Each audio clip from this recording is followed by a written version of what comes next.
មូលហេតុ3យ៉ាងដែលយើងមិនគួររៀនយកនោះទេការទទួលបាននីតិ A មិនប្រកាសថាល្អសម្រាប់យើងនោះទេតាមបទពិសោធន៍របស់ខ្ញុំផ្ទាល់ការទទួលបាននីតិ A វាអាចនាំផលវិបាកឲ្យយើងវិញក្រោយពីស្ដាប់វីដេអូនេះចប់អ្នកទាំងអស់គ្នានឹងដឹងពីមូលហេតុទាំងអស់នោះហើយអ្នកទាំងអស់គ្នាអាចនៅសម្រេចចិត្តបានវាមិនទាន់យឺតពេកទេ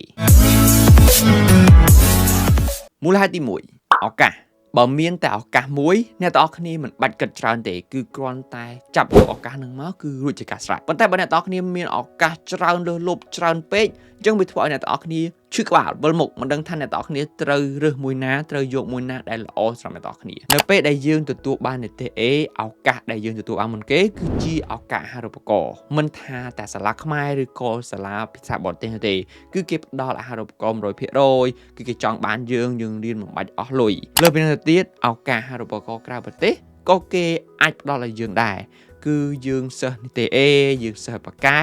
គឺគេផ្ដល់អាហារូបករណ៍រៀនអត់អស់លុយមិនស្រួលគឺគេឲ្យលុយយើងចាយទៀតអញ្ចឹងឱកាសមានច្រើនលើសលប់វាធ្វើឲ្យយើងឈឺក្បាលវាធ្វើឲ្យយើងពិបាកពិចារណាពិបាកគិតមិនដឹងថាត្រូវជ្រើសរើសយកមួយណាមិនដឹងយកមួយណាដែលវាល្អសម្រាប់យើងមូលហេតុទី2កិត្តិយសនៅពេលដែលយើងទទួលបាននីតិ A គឺជាលទ្ធផលមួយដែលអស្ចារ្យសម្រាប់អ្នកដទៃប៉ុន្តែមិនប្រកាសថាវាអស្ចារ្យសម្រាប់យើងនោះទេអ្វីដែលយើងបានបន្ទាប់គឺជាកិត្តិយសការខិតខំប្រឹងប្រែងរបស់យើងដែលយើងខំរៀនខំចំណាយពេលយ៉ាងច្រើនដើម្បីឲ្យទទួលបានលទ្ធផលល្អទទួលបាននីតិ A ពេលហ្នឹងយើងប្រកាសជាទទួលបានកិត្តិយសការអបអរសាទរពីមនុស្សជុំវិញខ្លួនហើយកិត្តិយសនេះមិនមែនបានត្រឹមតែយើងទេបានដល់ក្រុមគ្រួសារយើងបានដល់មិត្តរួមថ្នាក់យើងគ្រូយើងសាលាយើងខេត្តយើងប្រទេសយើងទៀតកិត្តិយសនេះគឺបានច្រើនមែនទែនហើយកិត្តិយសកាន់តែច្រើនវាធ្វើឲ្យយើងខ្មាស់គេកាន់តែច្រើនថ្មីនេះអ្នកទាំងអស់គ្នាមានឃើញ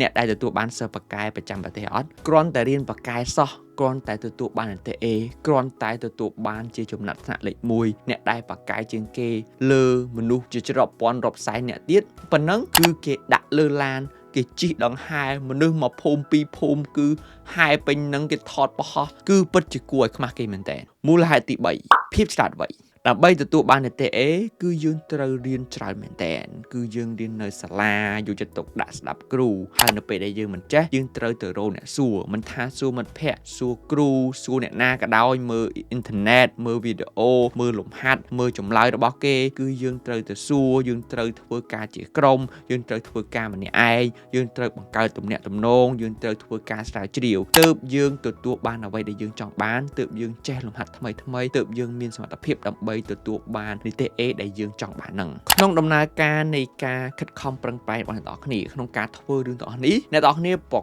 កាសជាពង្រីកចំណេះដឹងរបស់អ្នកទាំងអស់គ្នាអ្នកទាំងអស់គ្នាប្រកាសជាឆ្លាតជាងមុនអ្នកទាំងអស់គ្នាប្រកាសជាចេះជាងមុនហើយបញ្ហាដ៏ធំមួយដែលអ្នកទាំងអស់គ្នានឹងទទួលបានគឺថានៅពេលដែលអ្នកទាំងអស់គ្នាចេះអស់ទៅខិតខំប្រឹងប្រែងរៀនអស់ទៅខិតខំពង្រីកស្មារតីពង្រីកចំណេះដឹងធ្វើឆ្លាតជាងមុនឲ្យចេះជាងមុនទទួលបានការងារល្អទទួលបានចំណេះដឹងល្អឆ្លាតជាងមុនអញ្ចឹងបើអ្នកនរគ្នាឆ្លាតអស់ទៅមានតែគេល្ងងតើអ្នកនរគ្នាគិតយ៉ាងម៉េចដែរអំពីមូលហេតុទាំង3នេះតើអ្នកនរគ្នាចង់បានឬក៏មិនចង់បានបើអ្នកនរគ្នាមិនចង់បានលទ្ធផលដែលខ្ញុំរៀបរាប់ប្រាប់ខាងមុខនេះទេអញ្ចឹងមិនចាំបាច់ខំប្រឹងរៀនទេប៉ុន្តែបើអ្នកនរគ្នាចង់បានឱកាសចង់បានកិត្តិយសចង់បានចំណេះដឹងអញ្ចឹងអ្នកនរគ្នាត្រូវតែខិតខំប្រឹងប្រែងរៀនទៅពេលវេលាសល់តិចប៉ុន្តែមិនទាន់យឺតពេកទេការទទួលបានលទ្ធផលល្អ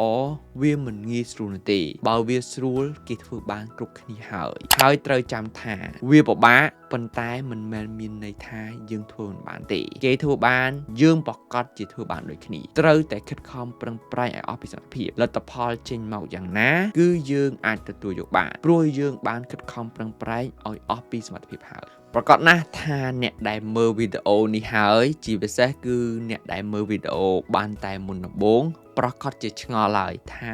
មិនបានជាខ្ញុំនិយាយអញ្ចឹងសម្រាប់អ្នកដែលមើលដល់ចប់មើលដល់ចំណុចនេះអ្វីដែលខ្ញុំកំពុងនិយាយនេះខ្ញុំសង្ឃឹមថាអ្នកទាំងអស់គ្នាយល់ពីអត្ថន័យពិតដែលខ្ញុំចង់និយាយចង់ប្រាប់ទៅអ្នកទាំងអស់គ្នាអរគុណអ្នកទាំងអស់គ្នាដែលបានមើលវីដេអូនេះដល់ចប់ខ្ញុំជីនឈៀនជួបខ្ញុំនៅវីដេអូក្រោយ